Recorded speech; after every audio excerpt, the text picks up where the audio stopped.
সুপ্রভাত সবাইকে। আজকের ওয়েদারটা ভীষণই মেঘলা, তবে বৃষ্টি হয়নি। সকাল সকাল স্নান সেরে নিয়েছি, কারণ আজকে আমার একটু কাজ আছে। তো প্রথমে আমি ব্রেকফাস্টটা করে নিলাম। আর তোমরা তো জানোই সকালে একটু চা না খেলে আমার ঠিক হয় না। তো চা খেলাম এবং ব্রেকফাস্ট করে নিয়ে আমি এখানে কেক বসিয়ে দিয়েছি। তো আজকে আমার 3 টিয়ার্সের কেকের অর্ডার আছে। প্রথমবার এরকম কেক বানাচ্ছি, আমি খুবই নার্ভাস, যেহেতু আমি কোনো দিন এত বড় কেক বানাইনি, তাই আমার একটু ভয়ও লাগছে। আর কেকটা কিভাবে ডেলিভারি দেব সেটা নিয়েও আমার একটু চিন্তা আছে। প্রত্যেকবারের মতোই কেকগুলোকে আগে ভালোভাবে কাট করে নিতে হবে। তো তাই আমি প্রত্যেকটা কেক লেয়ার বাই লেয়ার কাট করে নিয়েছি এবং উপরের যে লেয়ারটা আছে ওটা আমি কেটে বাদ দেবো, যেহেতু কেকটা একটু উঁচু হয়েছে। তো সমান করার জন্য আমি উপরের লেয়ারগুলো একটু কেটে নিয়েছি। ক্রিমটা বিট করে নিচ্ছি। ক্রিম বিট করা হয়ে গেলে আমি কেকের ডেকোরেশনটা শুরু করব।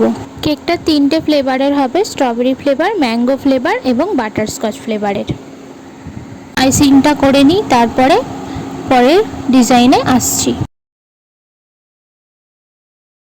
এই কেকটা আমাকে অর্ডার দিয়েছে আমার বাবার অফিস থেকে। ওনার এক কলিগ অর্ডার দিয়েছেন। তো ওনার মেয়ের বার্থডে, তার জন্য কেকটা আমি অর্ডার পেয়েছি। অবশ্যই কেকটা কাস্টমাইজ। তোমরা ভিডিওটা সম্পূর্ণ দেখতে থাকো, তাহলেই বুঝতে পারবে যে কেকটার ফাইনাল লুক কেমন হবে। এটা তোমাদের জন্য একটা সারপ্রাইজ রইল।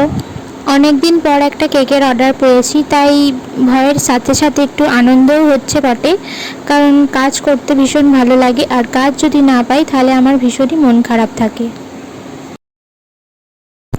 তো আমার ডেলি ব্লগের ভিডিও তোমাদের কেমন লাগছে অবশ্যই কমেন্ট বক্সে কিন্তু জানাতে ভুলো না। আর তোমরা কিসের ওপরে ভিডিও দেখতে চাও তাহলে আমাকে কমেন্টে জানিও, আমি তোমাদের সাথে সেরকম কন্টেন্টের ভিডিওই শেয়ার করব।